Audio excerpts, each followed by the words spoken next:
Let's start this. Okay, so hi everyone. Welcome to this amazing panel discussion today called Activations of Solidarity, Co-resistance and Care. So my name is Camille Larivée. I am the ICCA Director of Programming. I am based in Georgia in Montreal. I have long brown hair, dark brown hair. I wear some beautiful little mushroom beaded earrings and a little like necklace, which is a little knife. I wear a long, I will say, black shirt, two black shirts, and yeah, and I'm in my office and there's a lot of books and stuff behind me. I'm really, really happy and excited to have a conversation about this amazing publication that myself and my colleague Emily Critch here put together in the past couple months. And I want to say hi, thank you for all the artists to be with us today. So Emily, if you want to introduce yourself and talk a little bit about the publication, that would be amazing. Awesome. Hi, everyone. Thank you so much for being here today. My name is Emily Critch. I'm Mi'kmaq from Amastagwektahamkuk, also known as the Bay of Islands in Newfoundland, and I'm the program coordinator with the ICCA. So just to give like a visual description of myself for folks who need that, you know, like I'm a white passing Mi'kmaq person. My hair is pulled back. I have, you know, brown curly hair. I'm wearing a gray and pink shirt, and I'm also wearing a black blazer and black earrings, and you can see house plants and also some assortment of sticky notes next to me that are pink and blue. Anyways, just give a little bit of an introduction about the publication. Activations of Solidarity, Co-Resistance and Care is an online publication that centers the embodied knowledges and experiences of Black, Afro-Indigenous, Indigenous, and Indigiqueer artists in the ways they enact solidarity and accountability within their communities.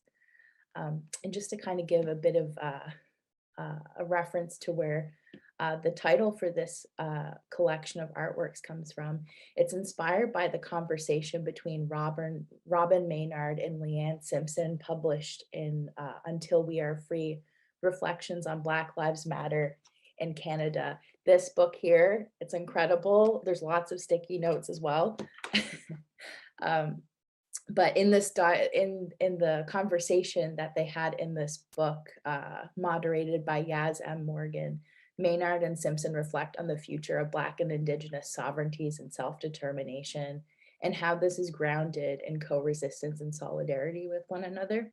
And that's just a bit about the panel or the publication as a whole. Maybe we can start by if each of you wants to introduce yourself before we start with the questions. So maybe we can start, what's on my screen, with Alex.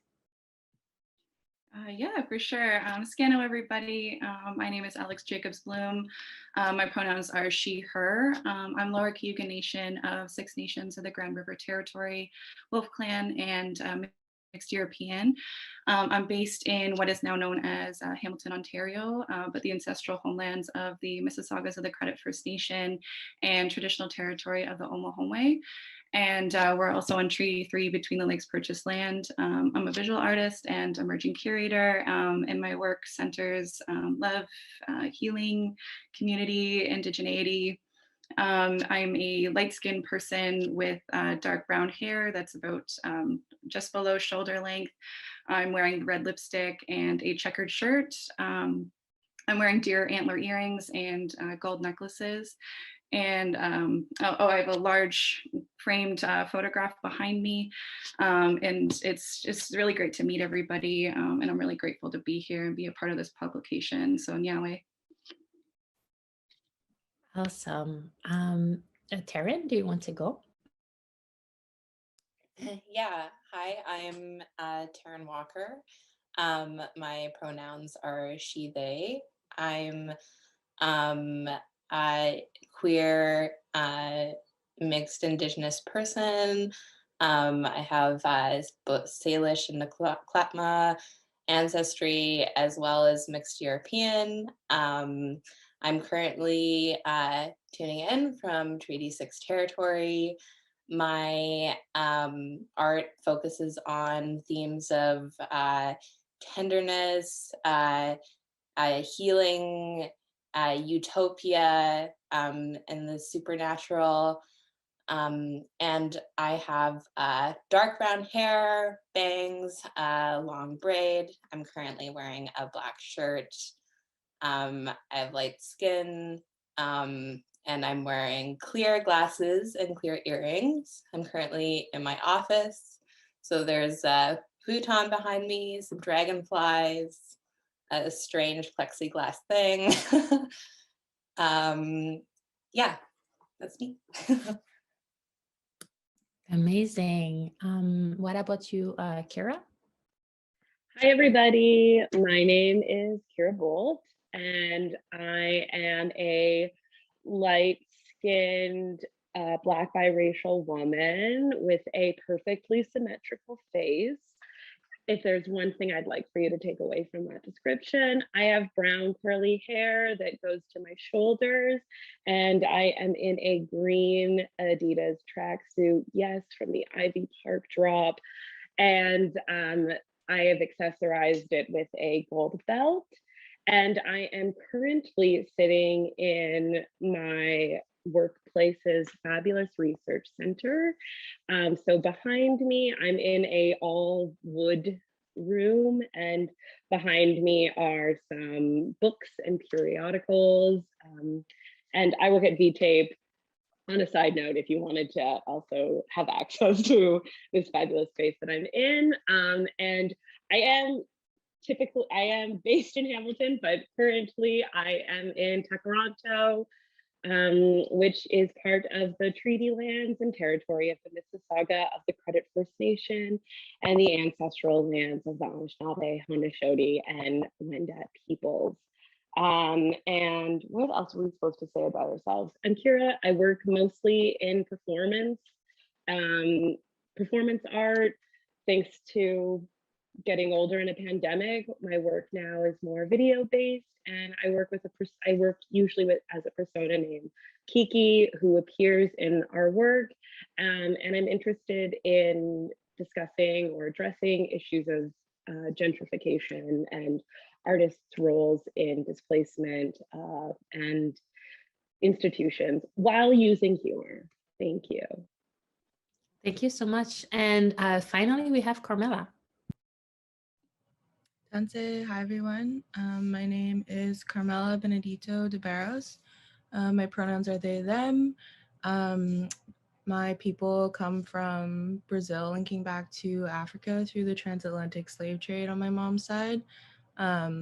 She moved to Canada when she was about 6 years old through adoption.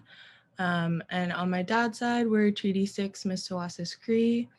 I grew up in foster care on unceded Squamish, Musqueam, and Tsleil-Waututh territories where I live today. I am a multidisciplinary artist. I focus primarily on music, sound production, film, and writing. I'm also a curator and a community support worker. My work is grounded in celebrating and witnessing my community and the land around me. And so I like it to be as interactive and as inclusive and as collaborative as possible. And yeah, I'm really grateful to be here today with you all. Amazing. Thank you so much, everyone, to introduce yourself. So I think before we really go deep in the work that you created for this publication, we kind of wanted to just chat a little bit about the previous work that you're doing, or also what's your creative process in general with your work that you're doing. So yeah, we were wondering if you can tell us a bit more about your artistic, creative, or community-based practices, and what are some of the theme and ideas that you previously engaged within your work, and that maybe, lead you to what you did for this publication, for example. So yeah, so we kind of want to know a bit more about your practice, all of you. Maybe we can do again like the same circle of people if it's okay with everyone. So maybe we can start with you, Alex. For sure.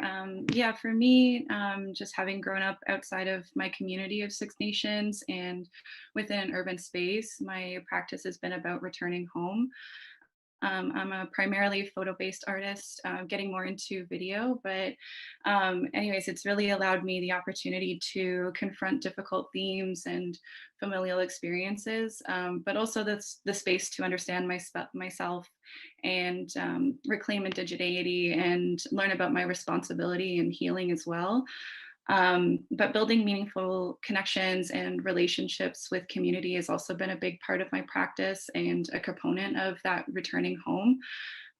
So through my work, I often explore themes of ancestral memory, intergenerational love and healing. And more recently, I'm exploring Indigenous futurities and learning to develop a relationship with the land and water as well.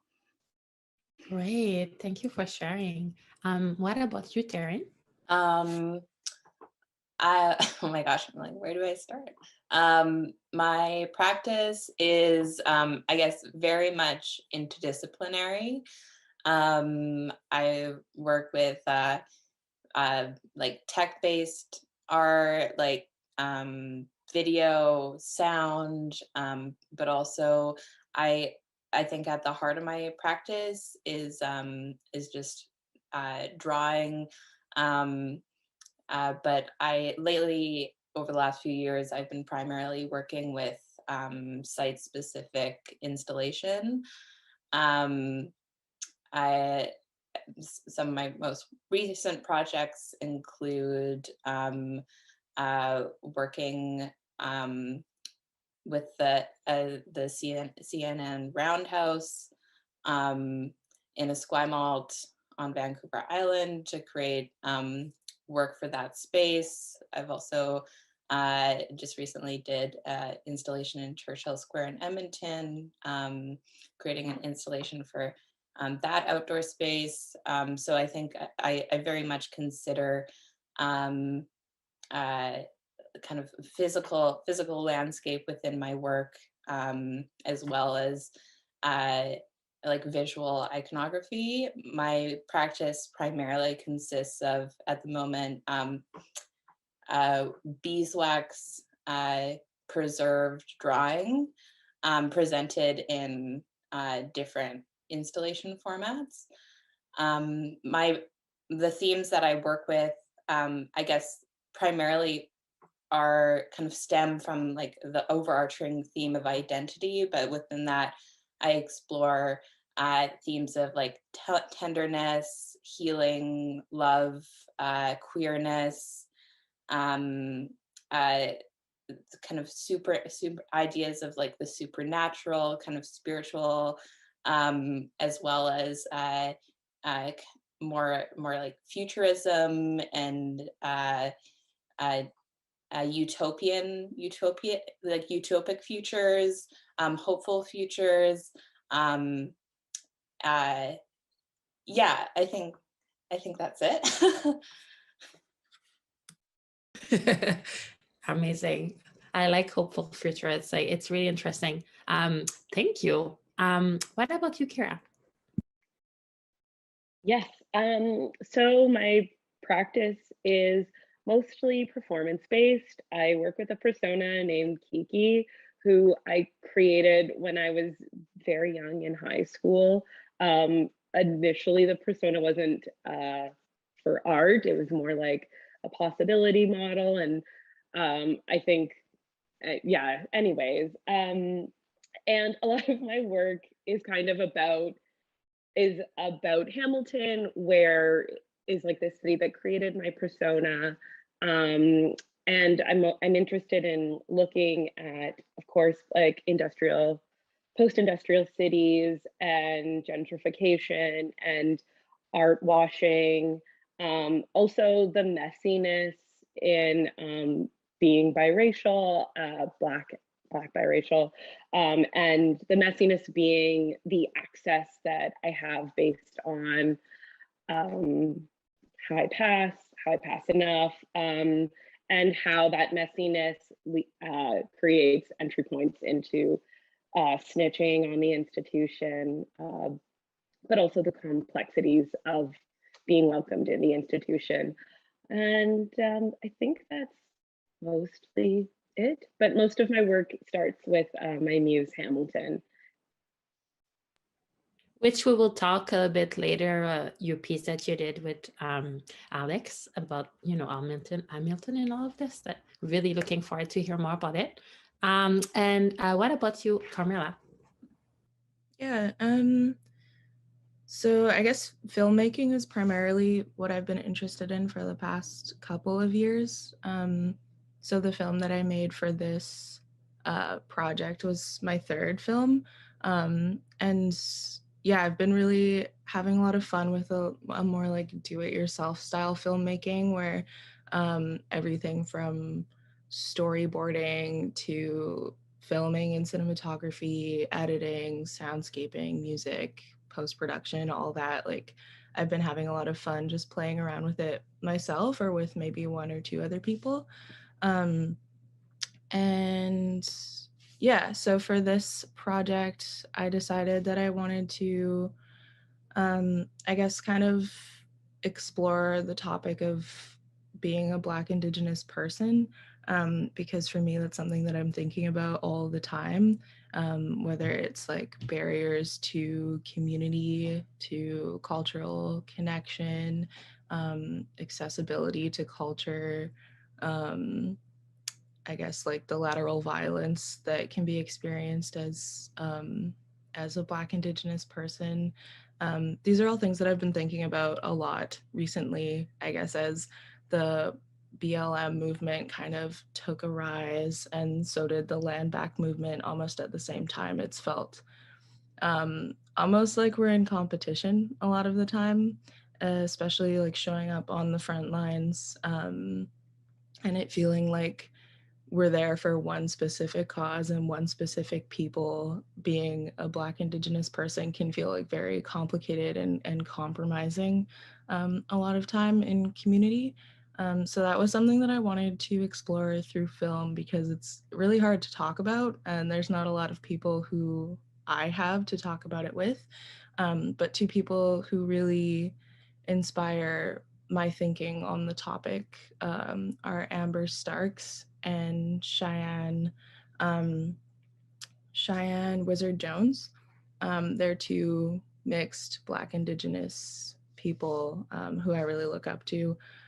So I got to interview them and recorded my interviews with them and used samples from that in my film, which felt really good to be able to share more of like a collective experience and a diverse experience of Black indigeneity through my film. So it wasn't just me screaming into the void about my own experience, but more like connecting with other people around the topic.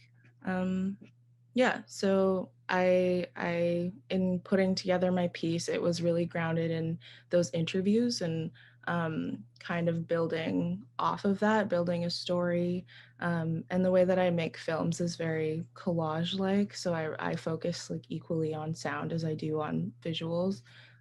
So I started with the sound, with the interview clips, and then I wove in some soundscaping and some samples from different like news footage and videos that I found online that connected to the topic. And then I built music into the piece.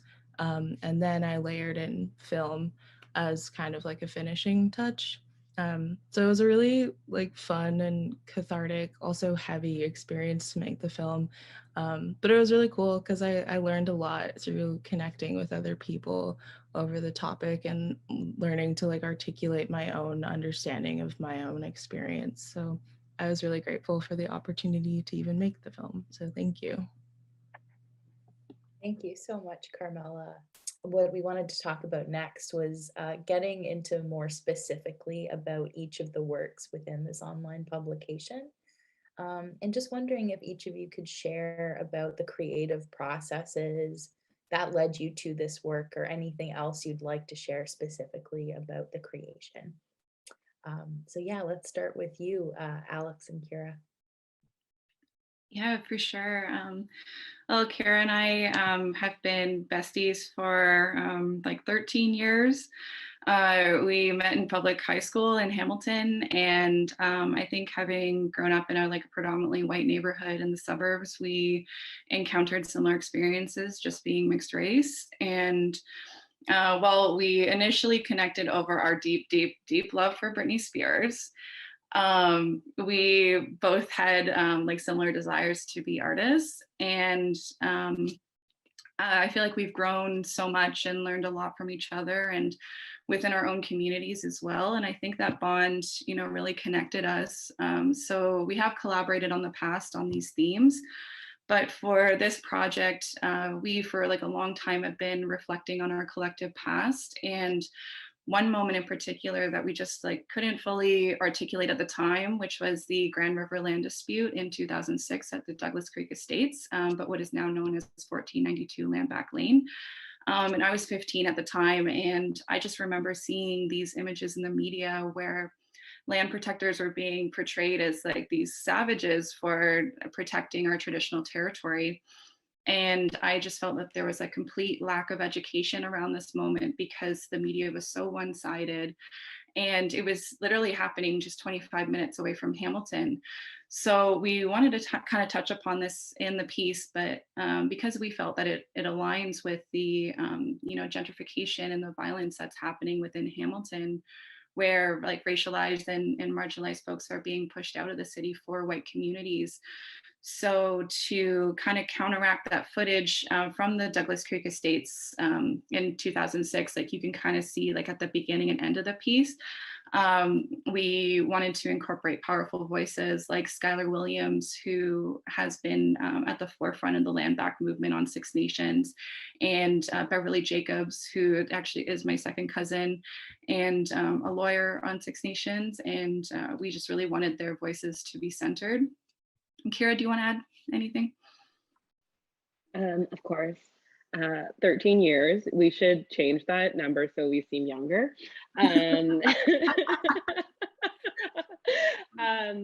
But yeah, so again, it's impossible to talk about gentrification without talking about land back. And this year, Hamilton was one of the most expensive, had the highest increase of rents in the country.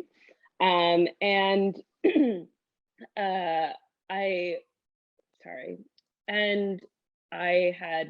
moved back to Hamilton during the pandemic, and my first projects and works were this project called, which I should have mentioned in the first question, my bad, but was this project called the Truth Booth, which would sit in the arts district of Hamilton, handing out gentrification acceptance therapy pamphlets.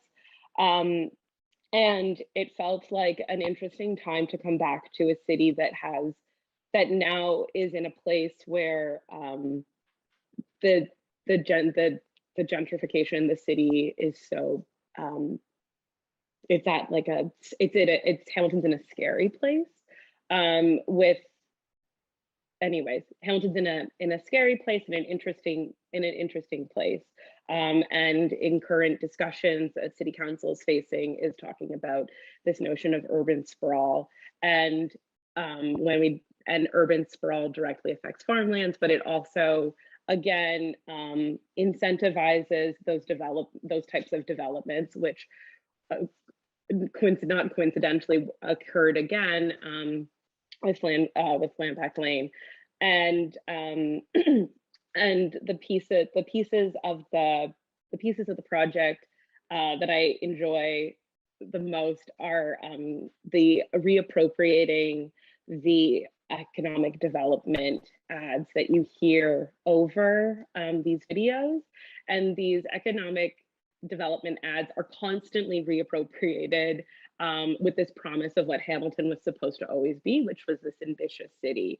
And so that's the audio that you hear, that is from, I can't think of the year now, but it's old, and it always comes back, and it's always reoccurring. I think that's all that I would like to add. Oh, and the process of collaborating with Alex was so much fun, lots of yelling and kid. But it was a really beautiful, it's always like a joy to get to collaborate with your best friend, but it was also really enjoyable to kind of piece together this thing that I don't think we ever, when we became good friends, we never really had an opportunity to like unpack. And I think that was also that experience, like, because there was no real dialogue in our friend groups and in our classrooms about what we were seeing, it was like an internalized experience. And I think it's probably like at least for me, was maybe one of the first indications of the complexities of Hamilton, aside from my own experience of like racism and white supremacy, anyways. Thank you. Thank you so much. When you're talking about the audio clips going over, and you're talking about, that being your favorite part, I think something that's really, really present in the video is, obviously, satire using humor that really highlights how gentrification is a violent tool of like dispossession and colonialism, but like the balance of the two. And I don't know. I did laugh a lot during watching the video. So thank you so much for like sharing a lot about that process. How about you, Taryn? Do you want to share about a lesson in listening? Yeah, for sure. I think I had originally started thinking about exploring creating soundscapes to go along with my drawings. I'm really interested in storytelling within my work. I think that's a very like driving force, is to kind of, for me to create like these images with lots of elements of story. And I'm really interested in like multi-sensory experiences. So I felt like it was kind of this natural progression to start exploring sound. But from that, I decided to basically go out into landscapes and record different landscapes. And for me, as an individual, I grew up in a small, primarily white community, and I didn't have the opportunity to find Indigenous community until I was an adult. Like I didn't have the opportunity to stand in a room with like all Indigenous people until I was like 19 years old and have that experience. So I feel like a lot of my artistic practice has been, I guess, like healing, like finding healing, finding community, and reconnecting with my indigeneity, having conversations with family, kind of like coming back to that. And then through the soundscapes, I found myself just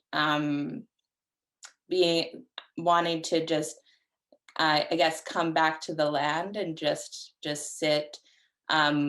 sit with the land. And I feel like in our current society, there's just so much noise, whether that be digitally online or just in conversation. I feel like we're in a capitalist society. We're very individually driven to say our piece and be part of a conversation and get our opinion in there and all that kind of stuff.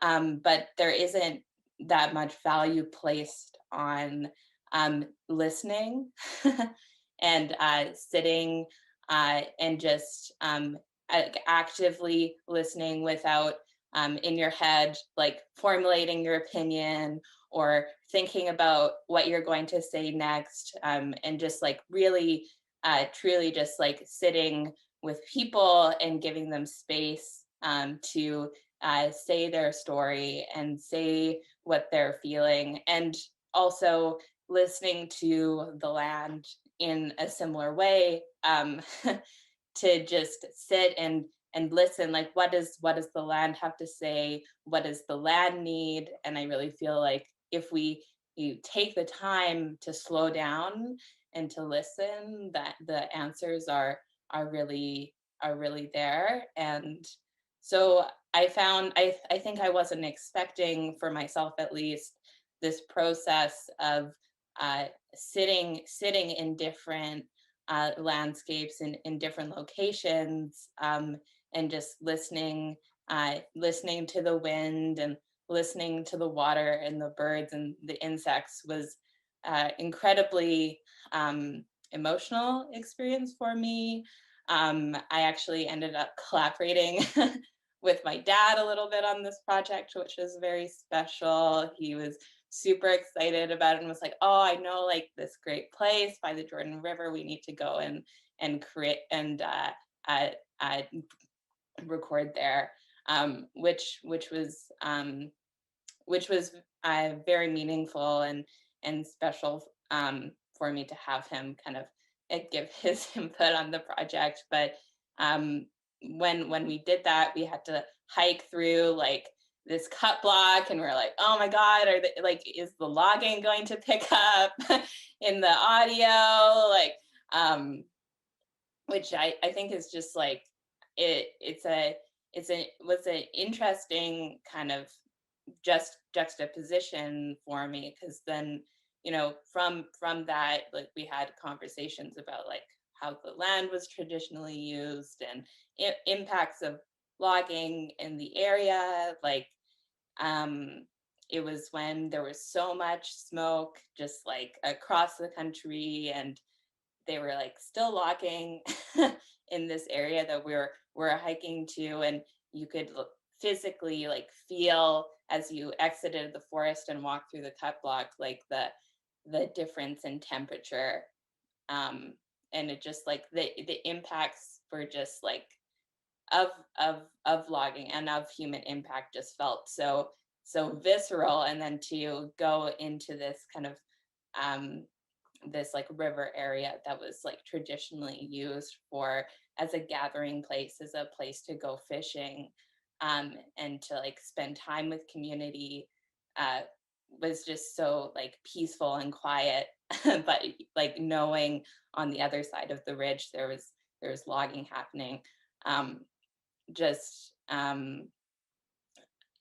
felt like I could, it felt like it was very, I'm just trying to find the correct words to explain this. It felt like physically you could feel like the emotion of the landscape and like the impacts of that on the land, as well as our relationship with that.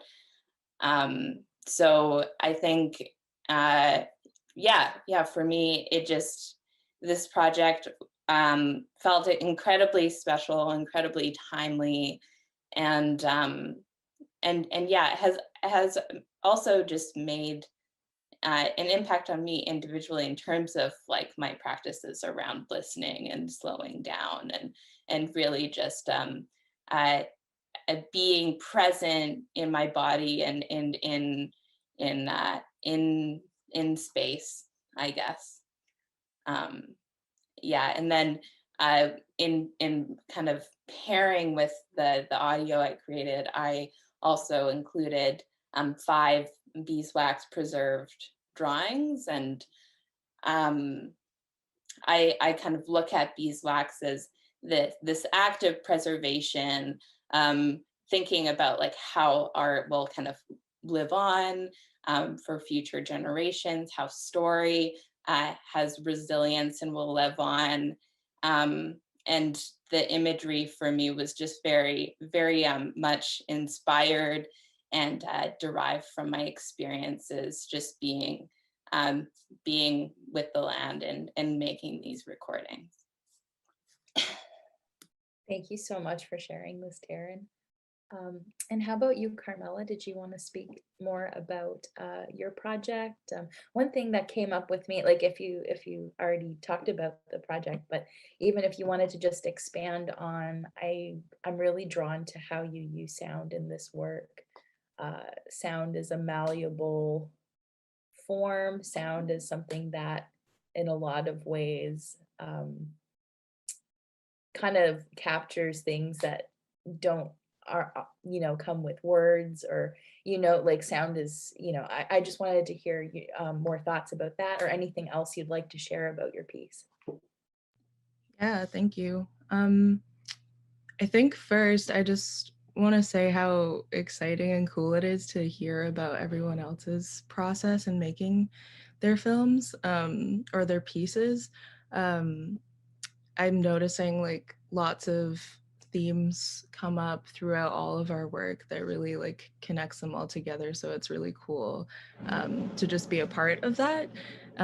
Something that Taryn said that really struck me was that piece on listening. And for me, that was a really integral part of my filmmaking process, was like seeing listening and witnessing of story as ceremony. And so making my film for me was like a very sacred and special process of like kind of unfolding my own understanding and my own connection to myself and my like unconscious beliefs and understandings of myself and the way that I relate to the world, as well as connecting to other people and connecting to the land through the process of making a film, and really like tapping into that space as a sacred space. So yeah, it was just really cool to hear you talk about that, as well as, I guess, yeah, I think just having really clear intentions in our art making, and being curious to like dig into histories and to imagine futurisms is such a sacred and badass thing. So I'm just really excited about this conversation.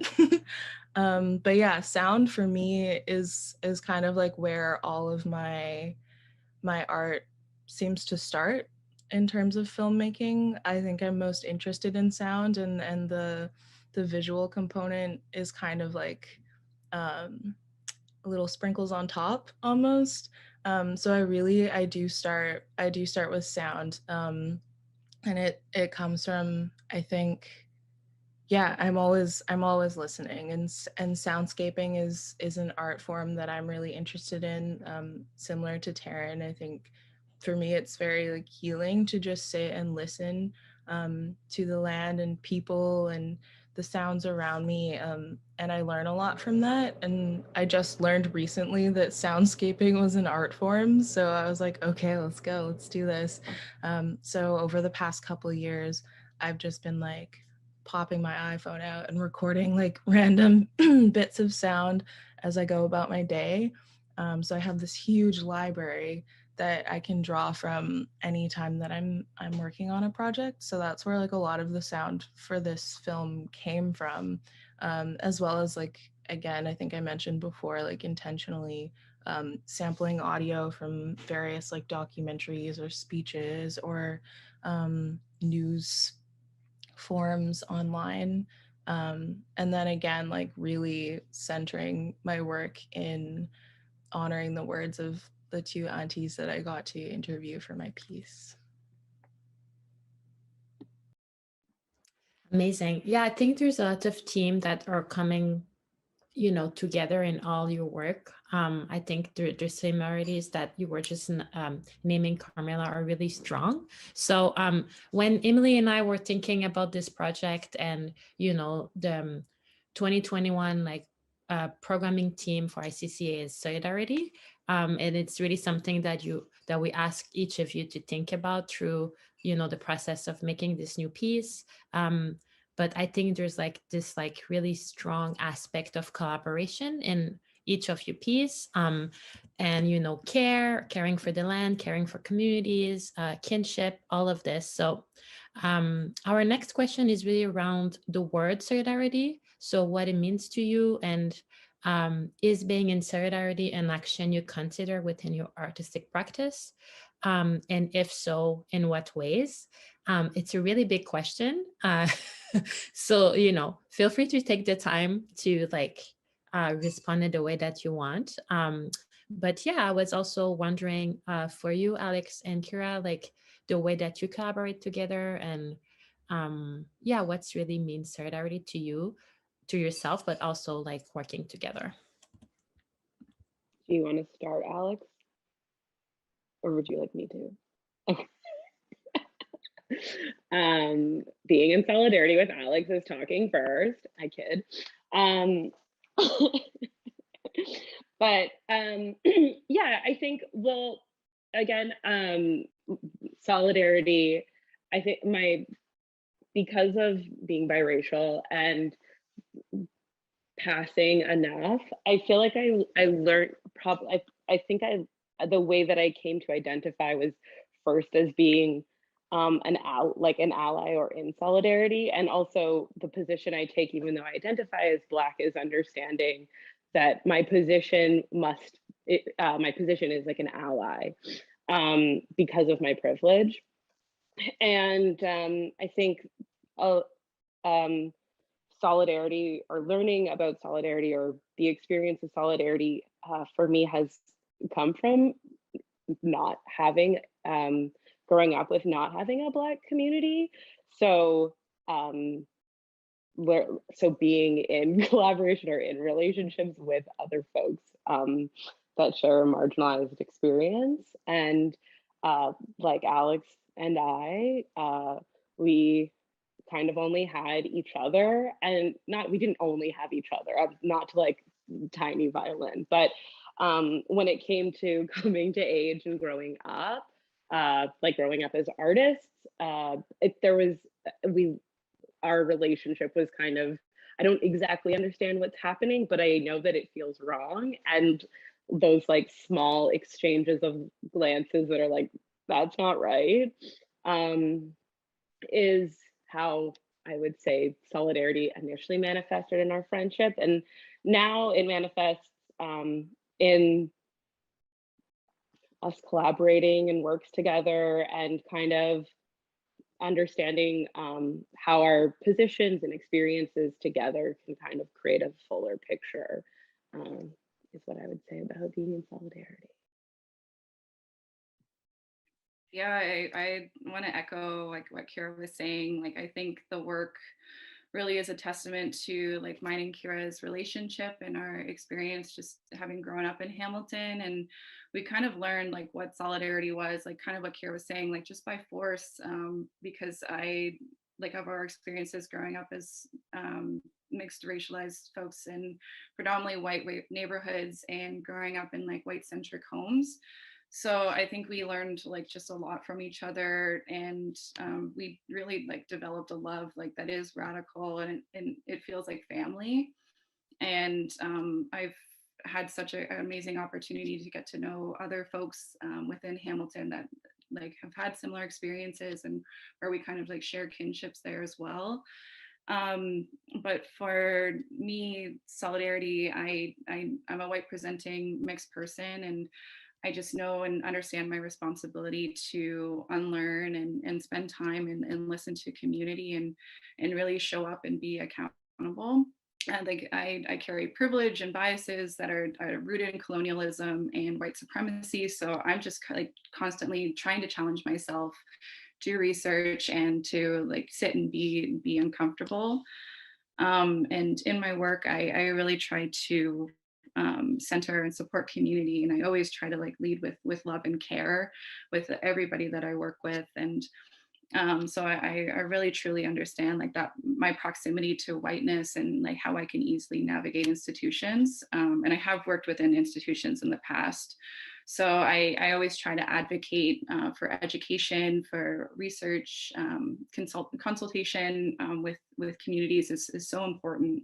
And learning protocols, and pushing for that inner work that needs to be done, because I think that is just so necessary for moving forward.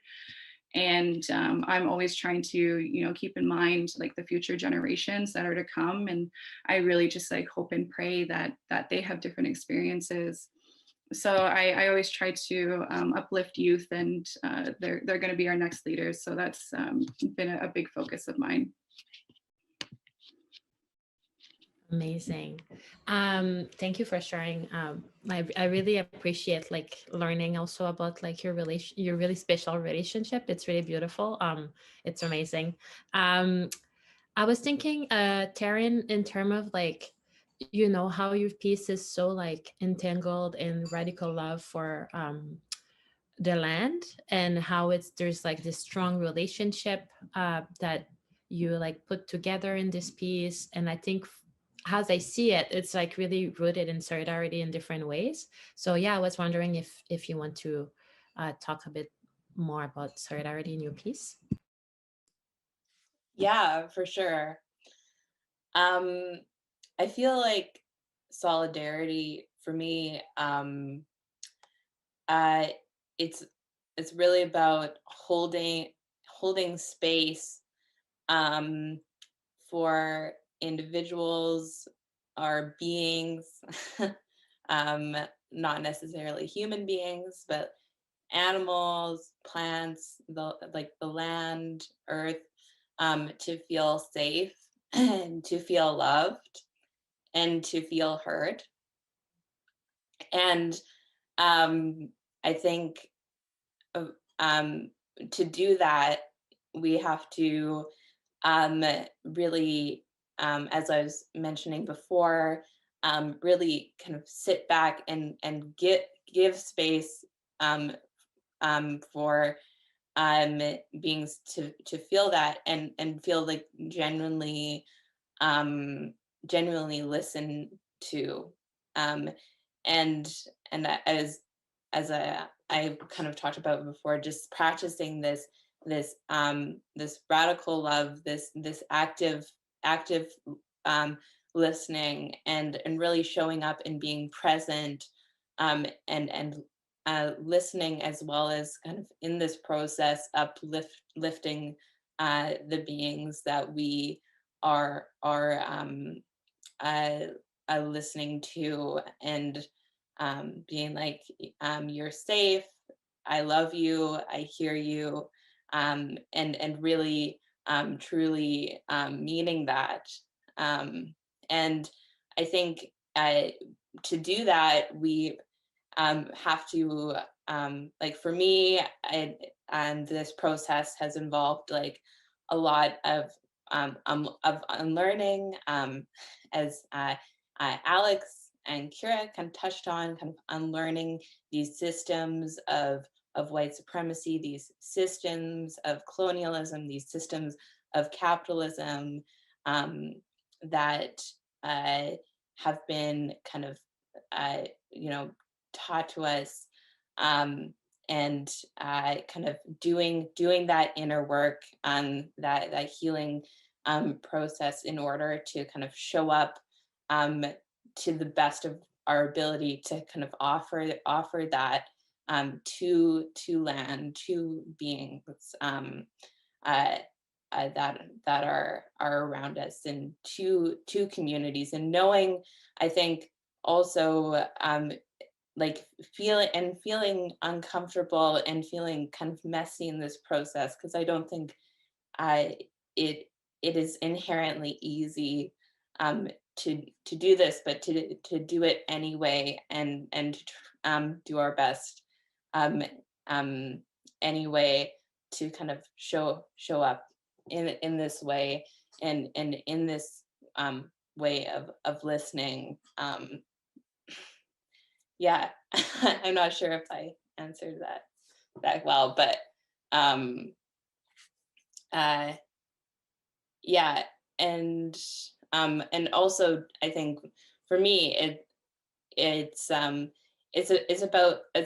I guess like quieting our mind, kind of quieting that need to constantly speak and constantly like talk over people, and kind of reeling that back in, and knowing when it's it's better to sit down. It's better to listen.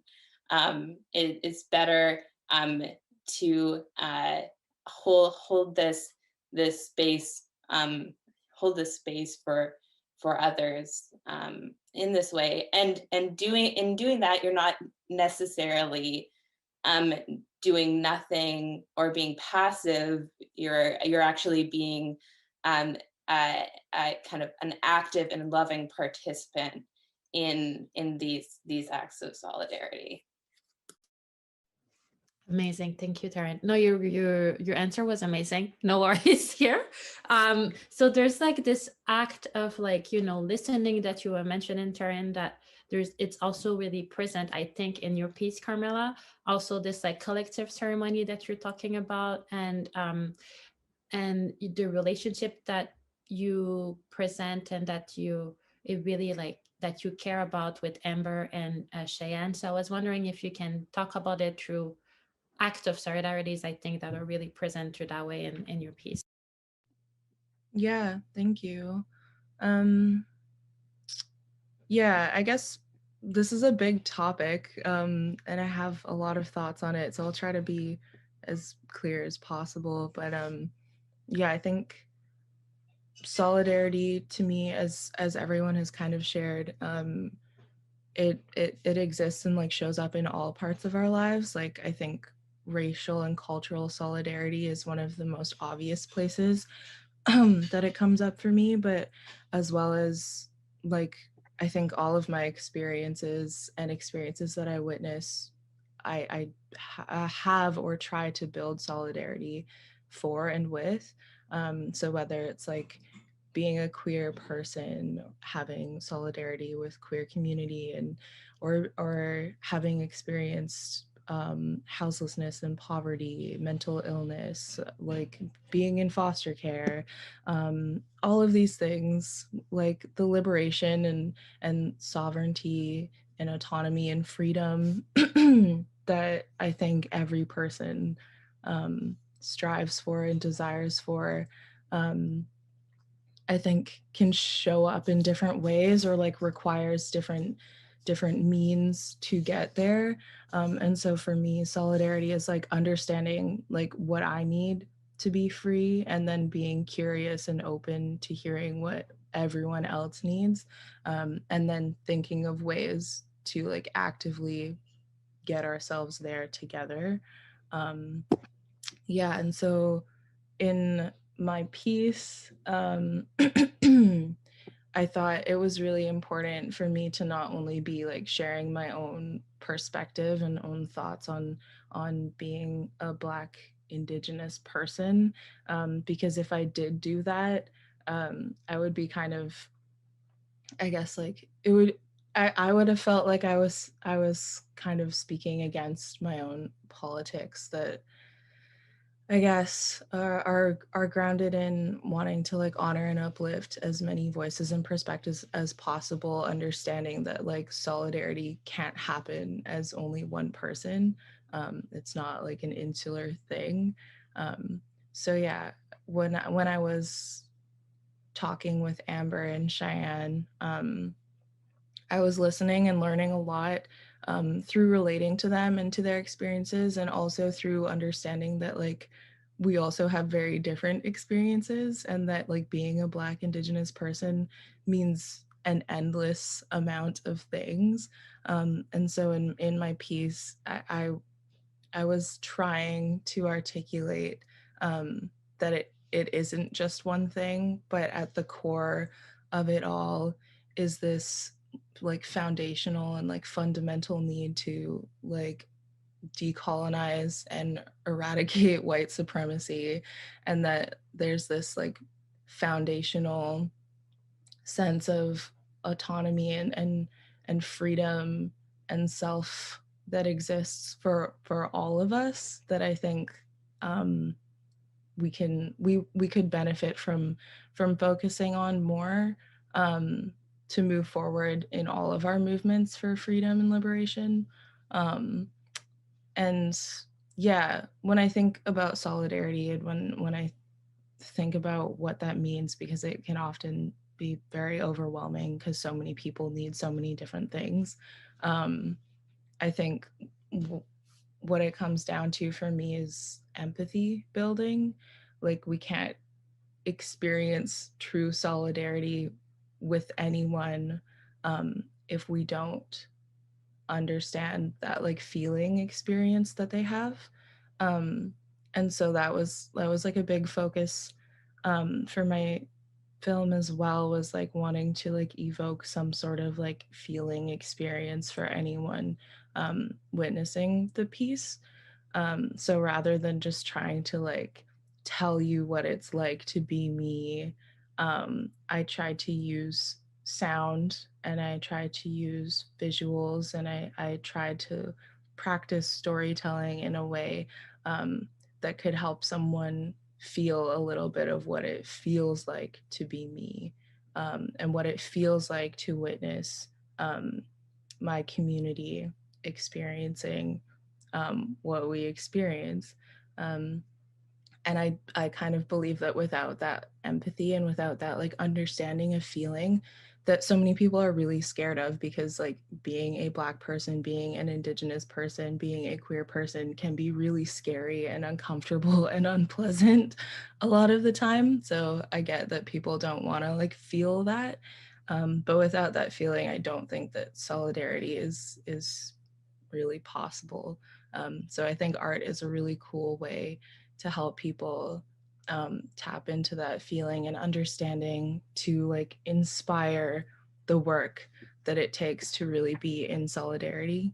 And something that that Amber says in the piece and said in my interview that I thought was really powerful was like, I think she said something like, you don't have to like me, but you have to do the work. And that I think is really powerful. And I feel that way about my film. I'm like, you don't have to like it, but I hope that it makes you feel something and that that helps you do the work. Yeah. Thank you so much, Carmela. Something you said earlier, you mentioned how solidarity can't happen as one person.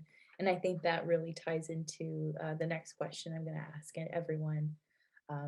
But who are the individuals working within your communities or artists and thinkers who inspire and inform your work or your practice? And it doesn't have to be, you know, like an academic or anybody, you know, like it could be, you know, a relative, a cousin, a friend, you know, it could truly just be anybody. So just thinking about like those relationships, and also how solidarity doesn't happen within one person, you know what I mean? Like as a collective action. So just thinking about the folks that inspire all of you in the work that you do.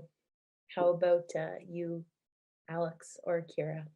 For sure. I feel like there's so many people who have informed my work, and really like as a human being. I'm so grateful for the teachings I received from grandmother Renee Thomas Hill, who's based on Six Nations, and Kalinda Klein and Kim Anderson. They're both based in Guelph, and I learned so much from them.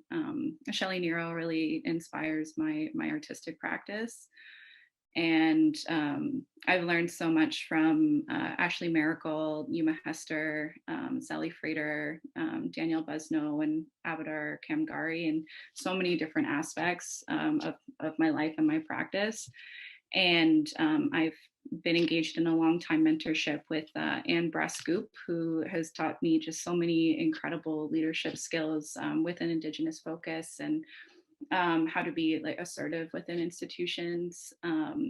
And Lisa Myers is a recent mentor, and I feel like I'm learning so much about how approaching curatorial work with an Indigenous and community-based lens. And you know, Kira also inspires me so much, and is such a big support system for me. I always love talking about our practices together because I feel like I learn and grow so much from just talking with her. That's so sweet. Same, obviously. Alex is always my first call when in crisis and I need advice. But for me, the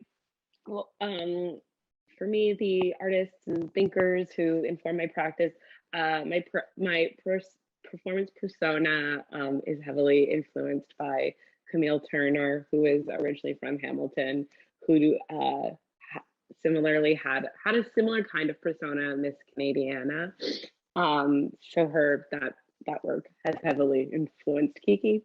And then some of the other artists, I have to shout out Joshua Lass. He's the one who made the breastplates that we wear in the video piece. He's an incredible painter and collaborator and incredibly generous and makes me feel optimistic about being in Hamilton. And then our young artist is Kenny Bomberry, another Hamiltonian. And then my larger influences are Jessica Kerchikarahanga, who in a way raised me, and just as an artist, not as a child. And Sally Frater, of course, and Andrea Fatona, and Sarah Ty Black. Amazing. Thank you so much. How about you, Taryn? I feel like there's so many people that inspire me and have helped me grow and continue to help my art practice grow. I think my OG inspiration is my dad. He's always been incredibly supportive of my art practice, and just I very much continue to value our conversations about art, about Indigenousness, our experiences of being Indigenous people, our experiences with the land, and all that kind of stuff. Also, so many of my members of my family continue to inspire me. I am incredibly grateful for I have two very supportive partners that really offer incredible conversations around art making and have carried my gear for me. But I'm also kind of more generally inspired by many Canadian thinkers and artists. For example, I'm really inspired by Klabouziak. I'm very inspired by Sarah Jim. I'm very inspired by curator Michelle Jacques, based and then Leanne Bettismake Simpson. Also, her writing has incredibly informed, I guess, the trajectory of my current work and just thoughts on decolonialism and the land and queerness and I guess queerness as traditional and community and all of that kind of stuff. And I'm also inspired by artists like West Coast artist Sarah Jim, as well as US artists Anne Hamilton and artists like Frida Kahlo also are incredible inspirations. I feel like I draw inspiration both from my immediate community as well as just historically and all that kind of stuff. Amazing. Thank you so much. How about you, Carmela? Yeah, I have so many people who inspire my work. One of the first people that comes to mind actually though is Trisha Hersey in the NAP ministry, because for me, like making art is actually something quite new for me. For a long time, I think I was just kind of in survival mode and like struggling with my like holistic well-being and my mental health, and making anything wasn't a reality.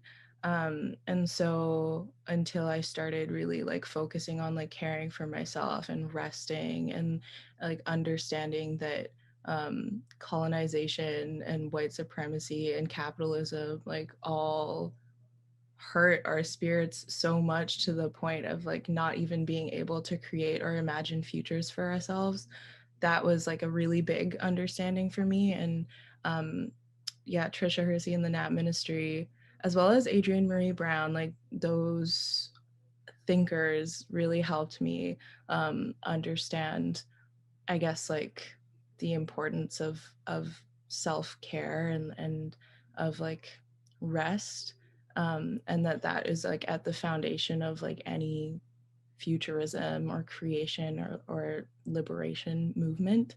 And so that teaching is like foundational for me in like all of my art practice, because if I forget to take care of myself, I'm not going to be in a place where I can make anything. And then Edziu is an indigiqueer artist and sound maker who I really look up to. I love their work. They're an auntie who also works on the front lines in community care and youth care in the city that I live in Vancouver. And so we work together as youth workers, and they also taught me how to use Logic Pro, and they taught me a lot about soundscaping and music making. So that's an auntie who I'm really grateful for, as well as Jay Simpson. Jay is a fellow former foster kid, and we met both doing youth work and working at summer camps for Indigenous youth in care. And I met them before I made anything and before I even thought that making things was like something that I could do. And seeing how they really made a name for themselves within the arts community, and really like they just knew they were good shit, and like people weren't listening to them. I went to like some of their first slam poetry shows on Commercial Drive. I was like always a big fan, and that was maybe like 5 years ago, and today like they're winning prizes for their writing. They just published their first book. Like they're really respected in community, and as a writer and as an artist and as a creative, and just seeing the way that like they've always known that about themselves and they've always been so embodied as a creative, and seeing how like they live that as a lifestyle. And when you really believe in yourself and you believe in your work, like eventually people will listen to you. Yeah, they've really inspired me in that way. Yeah, that's just a few people. Amazing. Well, shout out to all those amazing folks. Really, really amazing artists and aunties and creators. Yeah. Well, thank you so much for like your generosity today to just share with us your artistic process and all those beautiful conversation we had. I'm really grateful and really excited also for everyone to go see the work on the website. And yeah, thank you so much for sharing this space with us. Yeah. Yeah, thank you so much, everyone. I can't wait for everyone to see the publication. I guess at the time of this recording, the publication will be launched soon. So when they watch it, it'll be out. So as soon as this panel is over, if you haven't already checked it out, you can view all the artists' work. and you can view the online publication Activations of Solidarity, Co-Resistance and Care online. We'll share the URL soon, but thank you so much to all of you for being here, for being so generous with sharing about your practices, your stories, and everything that inspires you. This made my day, and I feel so much gratitude to be with all of you today. Yeah, I just wanted to also say thank you. I feel so honored to share space with all of you and share like a platform to share art with all of you. I think it's so incredible just listening to all of your processes around making this work, and it's incredible to see how much crossover there is between everyone's work, even though like we haven't been communicating this entire time. It's feels very special, and yeah, I just feel incredibly honored and grateful for all of you. Yeah, I just wanted to share my gratitude too. I feel like I learned so much through the conversation and through engaging like with your pieces. I'm really excited to see what you all do next. And it was like, yeah, so incredible to share space with you all. And thank you so much to Emily and Camille for this opportunity. It's been really amazing. And Kira, of course, my bestie. Love you. Yes, I just want to say exactly what Alex said. Honestly, feels like the best work I've made to date. And I think it's because of you all. And if any of you are in Hamilton, you have to give us a call and we'll host you, of course. Please, or in Toronto, we're very close by. Yeah, it was so great to connect with all of you and to like build community in this way. I really appreciate being able to like revisit the things that we made together and share our thoughts on like what went into making it. I think for me, whenever I'm interacting with other people's work, it's always really fun to hear about the process and the behind the scenes. And so I really appreciate having the space to do that together today. So thank you, Emily and Camille, for hosting us.